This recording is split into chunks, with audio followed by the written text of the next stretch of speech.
তার নেতৃত্বে যোগ্য মানুষদের নিয়ে একটি আপনার অন্তর্বর্তীকালীন সরকার গঠন করা হয়েছে।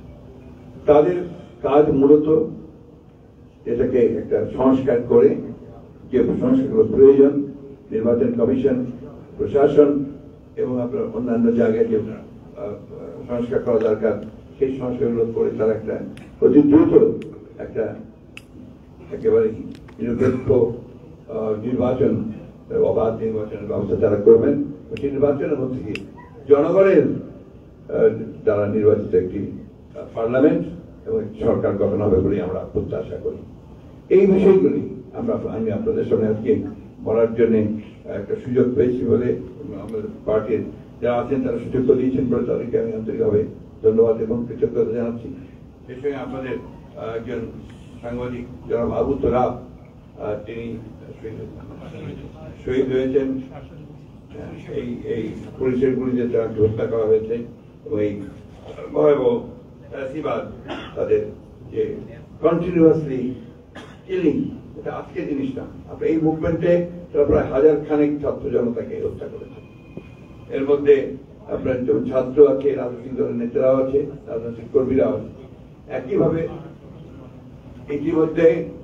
ইতিমধ্যে আপনারা জানেন যে 2012 সাল থেকে আমরা কিন্তু এই সংগ্রাম করছি এবং সেই সংগ্রামে আমাদের এখন পর্যন্ত আমাদের ইলিয়াস আলী এমপি সাহেব সহ প্রায় 700 জন গুম হয়ে গেছে।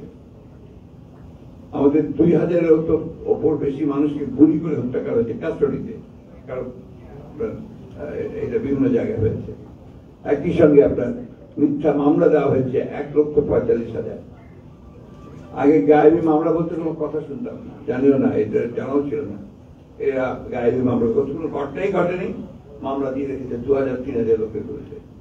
এই গায়েবী মামলা এবং মিথ্যা মামলার সংখ্যা হচ্ছে প্রায় 1,45,000। আসামির সংখ্যা হচ্ছে আপনার প্রায়, বিশ্বাস করবেন কি করবেন আপনার জানার উচিত আর কি, প্রায় 60 লক্ষ, 6 মিলিয়ন। একটা গণতান্ত্রিক দলের তাদের শুধু সরকারের বিরোধিতা করার কারণে তাদের বিরুদ্ধে মামলা হচ্ছে, সেটার পরিমাণ হচ্ছে প্রায় 6 লক্ষ, 60 লক্ষ, 6 মিলিয়ন। এই একটা পরিবেশ থেকে আমরা বেরিয়ে আসতে পারি। আল্লাহ কাছে আমি শুকরিয়া আদায় করতে চাই, অশেষ মেহরবানি তার, তিনি অত্যন্ত অল্প সময়ের মধ্যে মানুষকে এখান থেকে উদ্ধার করেছেন। আর একই সঙ্গে ফেরাউন নমরুদের কথা আমরা প্রায় বলতাম, এই ফেরাউন নমরুদের উত্তরসূরি হাসিনার হাত থেকে দেশকে রক্ষা করেছেন। আমার নিজের খুব কষ্ট হয়, আমি যে বয়স্ক মানুষ, আমার খুব কষ্ট হয় যে মুক্তিযুদ্ধে যে ব্যক্তির নাম ছিল সবচেয়ে আগে অগ্রণী, শেখ মুজিবুর রহমান সাহেব, তার কন্যা, যাকে তার দলের লোকেরা দেশের মানুষরা গণতন্ত্রের মানুষ কন্যা বলতো, তার এই পরিণতি। জনগণ যখন তাকে ধিক্কার দিচ্ছে, এই দেশে এখন যদি আপনি হিসাব করেন 99%-এর মধ্যে দেখবেন সবচেয়ে বিকৃত মানুষ হচ্ছে শেখ হাসিনা। কেন? Why this happen? তার যে ক্ষমতার লোভ, তার অ্যারোগেন্স, তার করাপশন এবং যারা বিরোধিতা করে ভিন্ন মত সহ্য করতে না পারা, এটাই হচ্ছে তার মূল কারণ। তাই আজকে আমরা করেছি যে আমরা এই সরকারকে আমরা সময় দিতে চাই। যে সরকার অন্তর্বর্তীকালীন সরকার হয়েছে, দায়িত্ব তাদের অনেক বড়, সেই দায়িত্বটাকে তাদেরকে পালন করতে হবে। আমরা বলেছি আমরা রাজনৈতিক দল হিসেবে আমরা সর্বাত্মক সহযোগিতা করছি এবং করবো।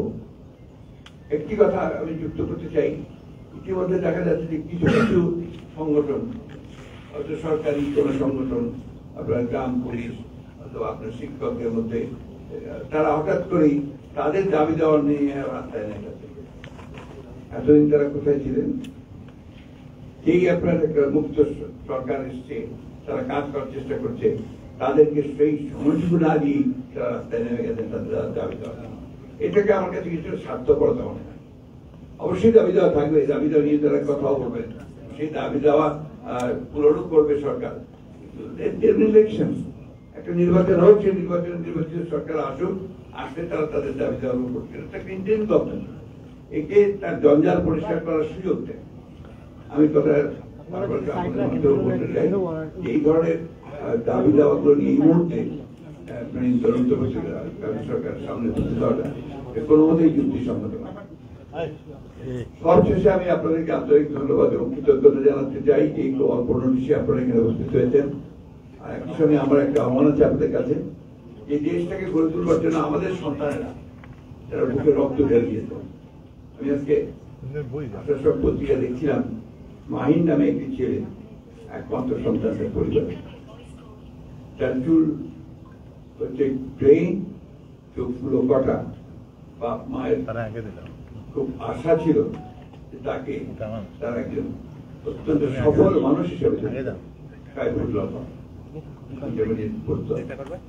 এই ছেলেটি যখন আপনার রাজশাহী ছেলেদের সঙ্গে বেরিয়েছে, তাকে আওয়ামী সন্ত্রাসীরা পয়েন্ট ব্ল্যাঙ্ক গুলি করে বেড়েছে।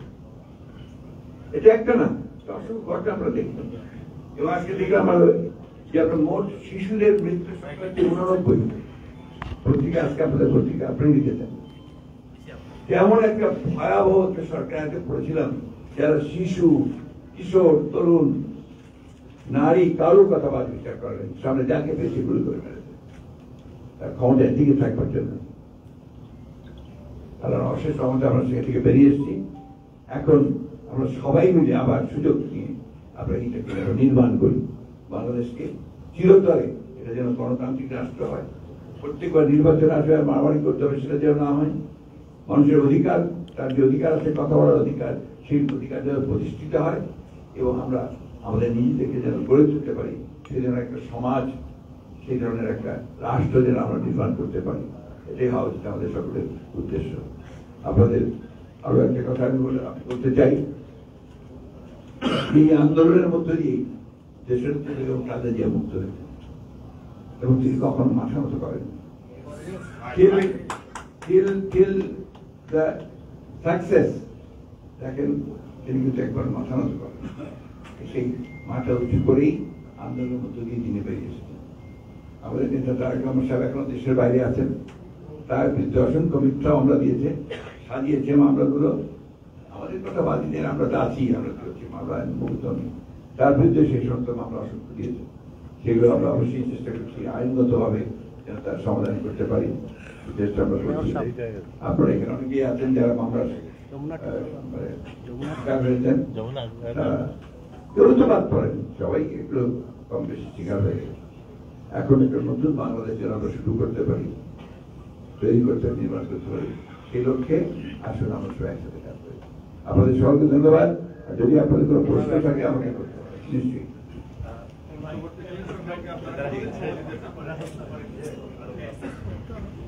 আপনি আপনার পরিচয়টা আর পত্রিকাটা। আমি টেলিভিশনের সিরিয়াল করলাম। একটা বিষয় হচ্ছে আপনি জানেন যে আমাদের আমি বলছেন আপনি এখন টেলিভিশনের সিরিয়ালই বলবেন, এখন টেলিভিশন। বিষয় হচ্ছে আমরা আমাদের সবুজ সমলিমা বাংলাকে নিয়ে অনেক স্বপ্ন দেখি।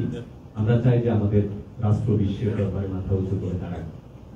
একটি অস্থিতিশীল পরিবেশ বিরাজ করছে, গুম খুনের নিপাত হয়েছে, এটি সত্যি, কিন্তু সামাজিকভাবে আমাদের নানা বৈষম্য গেছে এবং হচ্ছে।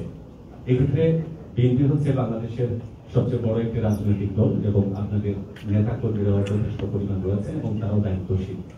এই জায়গা থেকে বাংলাদেশের এখন যে সময়টি চলছে সেই জায়গায় সামাজিক স্থিতিশীলতা, অর্থনৈতিক গুরুত্ব বিবেচনায় এবং রাষ্ট্রীয় কাঠামো গঠনে আপনাদের দলের প্রতি এবং আপনাদের নেতা কর্মী যারা আছেন তাদের প্রতি আপনাদের স্পষ্ট নির্দেশনা আসলে কেমন কি?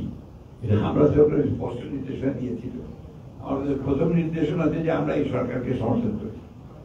2 নম্বর নির্দেশনা ছিল আমাদের, যেটা হচ্ছে যে এই সময়ে এই গণতন্ত্রের বিরুদ্ধে যে শক্তি, সেই শক্তি বিভিন্ন জায়গায় বিভিন্ন সমস্যা তৈরি করে এই বিজয়কে নস্বাত করার চেষ্টা করবে, তাদেরকে প্রতিরোধ করতে হবে।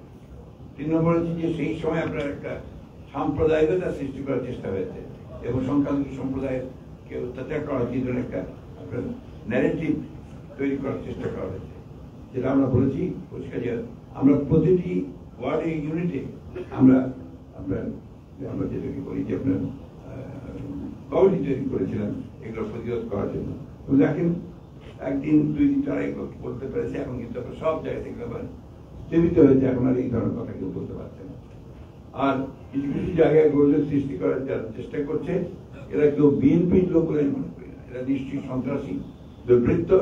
আমার অনুরোধ থাকলে আপনাদের সকলের কাছে তাদেরকে ধরিয়ে দিন, আমরা তাদের বিরুদ্ধে ব্যবস্থা নেব। আমি প্রত্যুষ তালুকদার, সিনিয়র রিপোর্টার বিবিসি।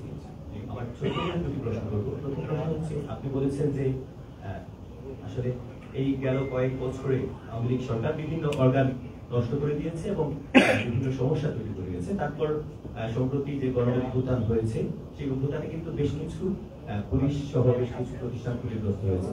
এমন বাস্তবতায় এই অন্তর্বর্তীকালীন সরকারকে আপনারা বা রাজনৈতিক দল বিএনপি কতটুকু সময় দিতে চান, নির্বাচনের জন্য কতটুকু সময় আপনারা দিতে চান? দ্বিতীয় প্রশ্নটা হচ্ছে, সম্প্রতি আলোচনা হচ্ছে সিলেটের রাজনৈতিক নেতা এবং বিএনপি নেতা দেশের ইলিয়াস আলীর নিখোঁজ বিষয়টি নিয়ে, এবং বেশ কিছু কথাবার্তা বিভিন্ন সোশ্যাল মিডিয়াতেও আসছে এবং একজন পুলিশের স্টেটমেন্ট বিভিন্ন সোশ্যাল মিডিয়াতে এসেছে। তো আপনাদের দলের আসলে এই বিষয়ে বক্তব্যটা কি ওনার সম্পর্কে? আমরা আপনার প্রথম প্রশ্ন বলি যে আমরা আপনার প্রথমেই বলেছি যে আমরা এই অন্তর্বর্তীকালীন সরকারকে আমরা যৌক্তিক সময় দিতে চাই, এবং সেই যৌক্তিক সময়ে যেটা বলেছি যে আপনার একটা সংস্কার, যোগ্য যোগ্য জায়গায় সংস্কারের কথা বলা হয়েছে, সেই সংস্কার করতে যতটুকু সময় লাগে, বাট যৌক্তিক সময় হতে হবে। এটা এমন না যে আপনার অনির্দিষ্ট সময়, একটা যৌক্তিক সময়ের মধ্যে সেটা করতে, এটা স্পষ্ট করে বলেছি। দ্বিতীয়ত যদি ইলিয়াস আলী সাহেবের ব্যাপারে আমরা প্রথম থেকে আমরা প্রচন্ড উদ্বিগ্ন। আমরা শুধু ইলিয়াস আলী সাহেব ও তার সঙ্গে যারা আছেন গুম হয়েছেন তাদের বিষয়গুলি আমরা নিয়ে আমরা অনেকে আন্দোলন করেছি। আমরা আপনার হিউম্যান রাইটস যে আপনার কমিশন আছে বিদেশে, অর্থাৎ ইউনাইটেড নেশনসের, তাদের কাছে আমাদের প্রেজেন্টেশন গেছে এবং দিয়েছি। ইতিমধ্যে তাদের কমিটি এসছে, আমার মনে হয় ভাবি জানেন বোধ হয়, হিউম্যান রাইটস এর ওদের কিন্তু আপনার ইউএন থেকে একটা ইনভেস্টিগেটিং টিম এসছে। ইতিমধ্যে আপনার যারা গুম হয়েছেন তাদের সন্তানদের সঙ্গে, স্ত্রীদের সঙ্গে তারা কথা বলতে শুরু করেছে। আমরা নিজের পার্টি থেকে কিন্তু নট অনলি গভর্নমেন্ট দিয়েছিলাম, আমরা নিজের পার্টি থেকেই ছেড়ে দিয়েছি, অসংখ্য জায়গায় আমরা ছেড়ে দিয়েছিলাম। তারই ফলশ্রুতিতে কিন্তু আপনার এই বিষয়গুলো আসছে। সুতরাং আমরা এখনো আশাবাদী যে এইগুলো আপনার সুস্পষ্ট ইনভেস্টিগেশন আমরা পাবো।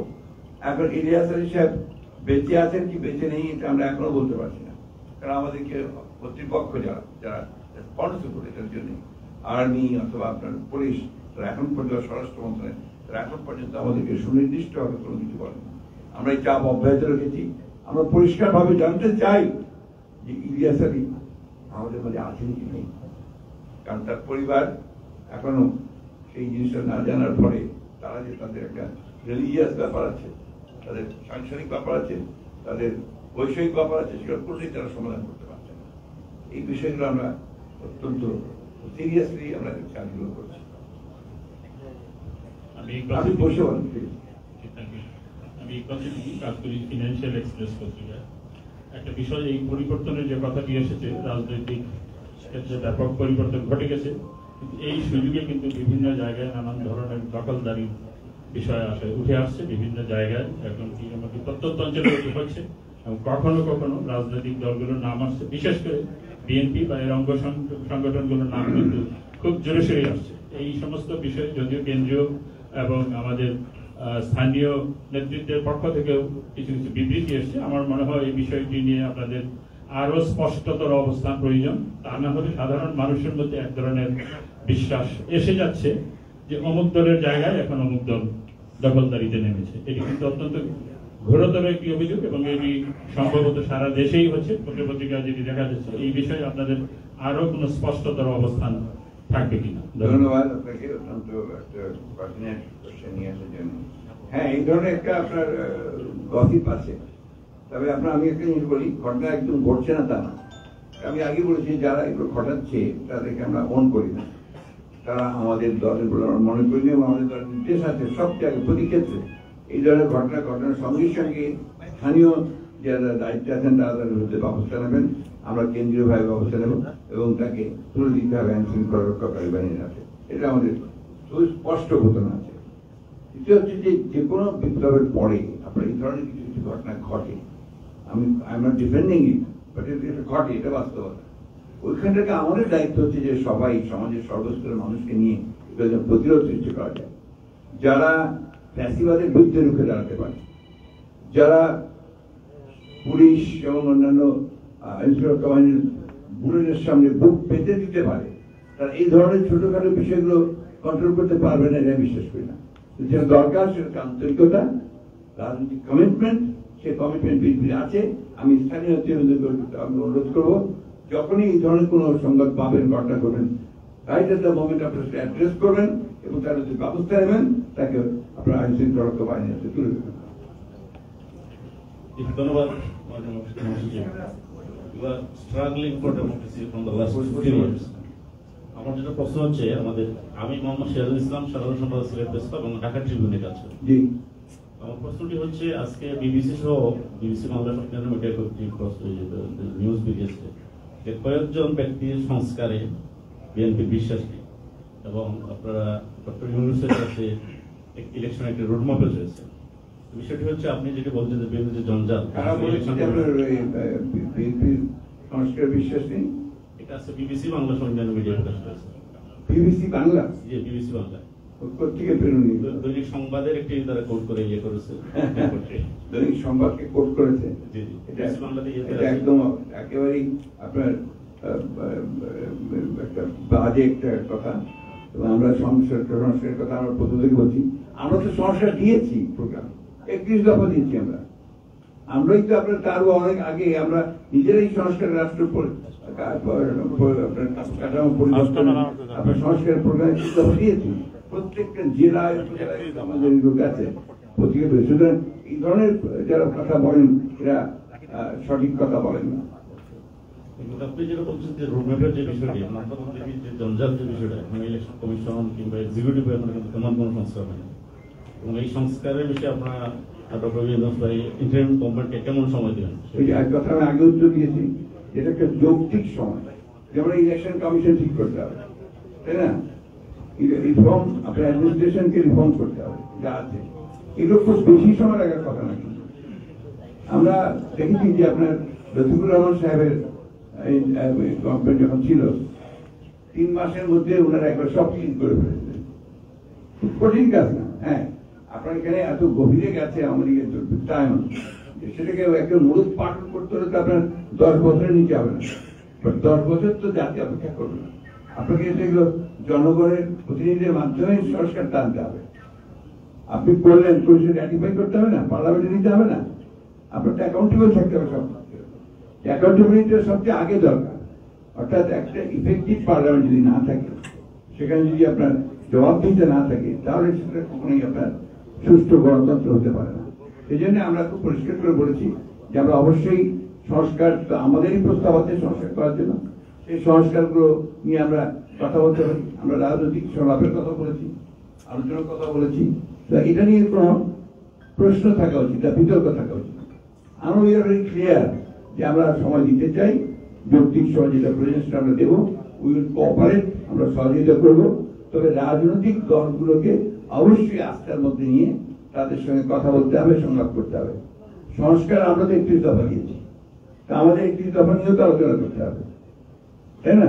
তো এই জিনিসগুলো আমি অনুরোধ করবো যে এটিকে পজিটিভলি সবাই নেবেন, পজিটিভ বিষয় দেখবেন। আমরা সবসময় দেখেছি যে আপনার কতগুলো বিষয় এই দেশের দুর্ভাগ্যজনক ভাবে চলে আসে, যেগুলো নেগেটিভলি সমাজে চলে আসে। বিষয়টাকে একটু পজিটিভ নিতে হবে। অনির্দিষ্ট কালের সময় কাউকে দেওয়া যায় না। আমরা দেখেছি আপনার 1/11 আপনার এই দুর্ঘটনা ঘটেছে। সুতরাং আমরা যেটা চাই, এই সরকার অবশ্যই জনগণের সমর্থিত সরকার এবং আমরা সমর্থন করছি, কিন্তু এটা ইন্টারিম গভর্নমেন্ট। শুধু এটাকে তার কাজগুলো করে দ্রুত পার্লামেন্টে যেতে হবে, ইলেক্টেড পার্লামেন্টে যেতে হবে। আমার নাম সজল চৌধুরী, আমি এনটিভিতে কাজ করি এবং সিটি ইলেকট্রনিক মিডিয়া জার্নালিস্টদের সংগঠন সেটি সভাপতি হিসেবে দায়িত্ব পালন করছি। আমার প্রশ্ন হচ্ছে যে এই আন্দোলনটা, যেটার জন্য আমরা আসলে গণতান্ত্রিক পরিবেশ ফিরে পেয়েছি অনেকদিন পরে, আন্দোলনটা শুরু করেছিল শিক্ষার্থীরা। এবং আপনি জানেন নিশ্চয়ই যে বাংলাদেশের সবগুলো শিক্ষা প্রতিষ্ঠানে কিন্তু এখন অস্থিরতা বিরাজ করছে। সিলেটের শাহজালাল বিজ্ঞান ও প্রযুক্তি বিশ্ববিদ্যালয়ে কিন্তু গত 3-4 দিন ধরেই নিজেদের মধ্যে একটা গাওয়াজ চলছে, যদিও এটা মিডিয়া আসছে না। যে স্কুল পর্যায়ে প্রতিষ্ঠানগুলো আছে সেগুলোতে এরকম কয়েকজন মিলিয়ে আসলে শিক্ষকদের সাথে লাঞ্ছনা করছেন। অনেক শিক্ষকও আছেন যারা আসলে বাজে ব্যবহার করতে বা নানান অভিযুক্ত তাদেরকে অপসারণ করা হচ্ছে। কিন্তু এই অস্থিরতা ক্রমেই বাড়ছে এবং শিক্ষক শিক্ষার্থীদের মধ্যে যে হৃদ্যতা, আন্তরিকতা, শ্রদ্ধা সম্পর্ক সেটি একবারেই মিটে যাচ্ছে, ঘাটতি হচ্ছে এবং এটা আপনারা নিশ্চয়ই বলতে পারবেন যেটা নিশ্চয়ই প্রভাব ফেলবে।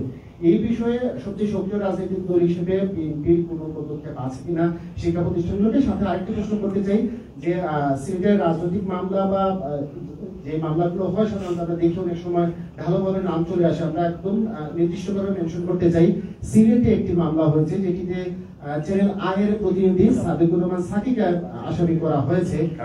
সাদিকুর রহমান সাকি চ্যানেল আয়ের প্রতিনিধি সিলেটে তাকে করা হয়েছে। তিনি আসলে শুরু থেকেই যে এই গণতান্ত্রিক সরকারের প্রথমে যে আন্দোলন তার পক্ষে তিনি সক্ষম ছিলেন, কিন্তু তারপরেও তার নাম যে এসেছে আমরা এই বিষয়ে এবং যিনি করেছেন মামলাটি তার নিয়ে বলা হয়, এটা বলা হচ্ছে যে তিনি বিএনপির সক্রিয় বা কর্মী ছিলেন বা এখনো প্রত্যাশী, তবে বিএনপির যুক্ত বলেছেন তার সাথে কোনো সম্পর্ক নাই। কিন্তু আপনি যেহেতু নিজে উপস্থিত হয়েছেন আমরা এই বিষয়টি আপনার নজরে রাখবো। বিএনপি আপনার একটা বিশাল রাজনৈতিক দল, বিশাল।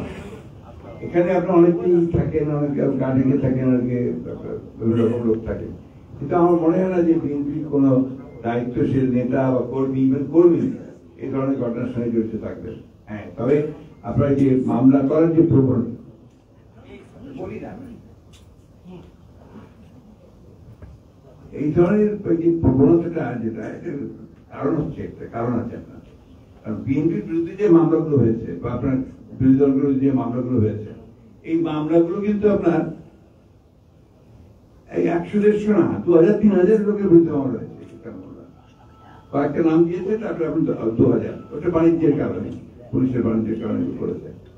এখন যে মামলাগুলো হচ্ছে ওটা কিছু তার মধ্যে জেল থাকতে পারে, আমি অস্বীকার করবো না, সেটা আমার দলের লোক করেছে, এটাও আপনারা বলছেন যে তারা সুনির্দিষ্ট বলতে পারা যায় না, করে দিয়েছেন আমার দলে যারা চলে আছেন তারা আমার দলের লোক না।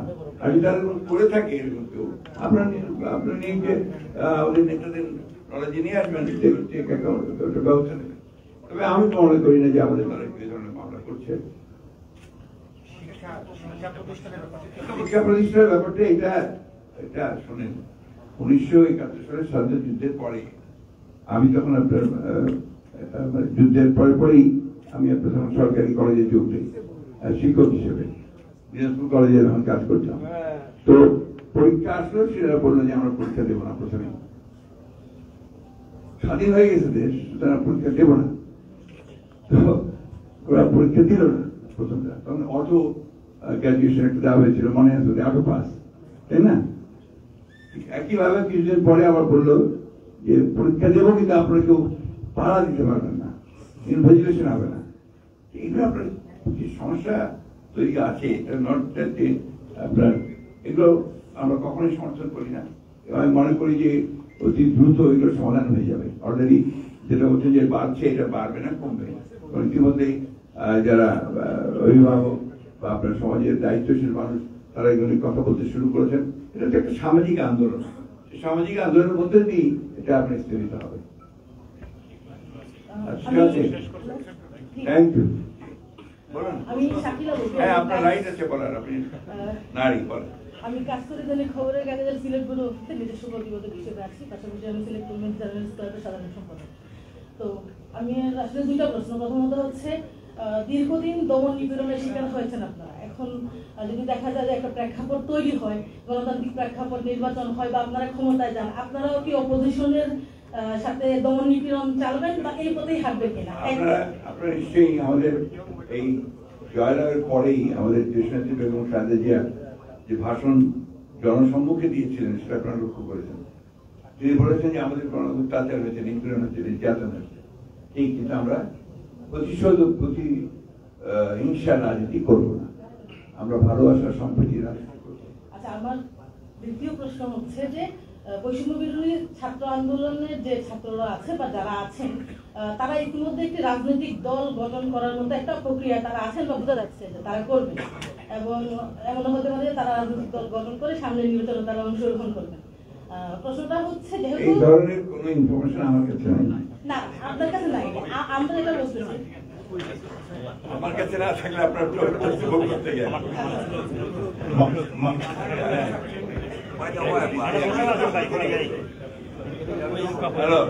মাননীয় মহাসচিব শুভেচ্ছা নেবেন। আমি সাইফুর তালুকদার, কাজ করি আজকের সিলেট.কমে। আপনার বক্তব্যে একটি বিষয় উঠে এসেছে যে বিগত সরকারের সময়ে আমরা সাংবাদিকরা ডিজিটাল নিরাপত্তা আইনে বিভিন্ন দমন নিপীড়নের শিকার হয়েছি। আমি সহ এখানে আমার অনেক সহকর্মীরাই আছেন যারা সাইবার নিরাপত্তা আইনে আমরা মামলা দিয়ে হয়রানির শিকার হয়েছি। এখন আমরা আদালতে হাজিরা দিচ্ছি, অনেক মামলার চার্জশিট চলে আসছে, আবার অনেক মামলা প্রক্রিয়াধীন আছে। বিএনপি যদি রাষ্ট্র ক্ষমতায় যায় এই বিষয়টাকে আপনারা দেখবেন। দ্বিতীয় বিষয় হচ্ছে ধন্যবাদ। দ্বিতীয় বিষয় হচ্ছে আমাদের সিলেটবাসীর প্রিয় নেতা ইলিয়াস আলী সহ ছাত্রদল নেতা ইফতেখার আহমদ দিনার, জুনেল আনসার আলী সহ ওনারাও কিন্তু নিখোঁজ হয়েছেন। ওনাদের বিষয়ে কি কোনো পদক্ষেপ আপনাদের আছে?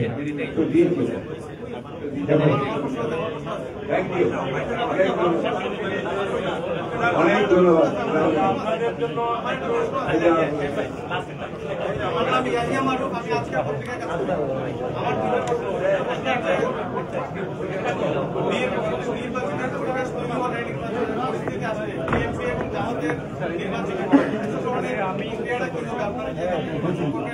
আমাদের কি এমন ধরনের কোন অ্যালায়েন্স আছে? আমাদের কি এই ধরনের কোন অ্যালায়েন্স আছে এখন? না না, আমি আপনি আমাদের কোন অ্যালায়েন্স আছে এখন কারোর সঙ্গে? তখন দেখা যাবে।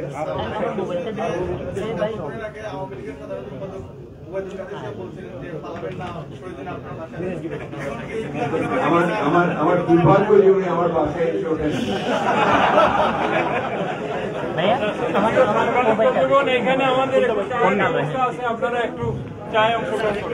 প্রিয় সাংবাদিক ভাইরা, আজকে দিবস সমাপ্তি আপনারা একটু চায়ের ব্যবস্থা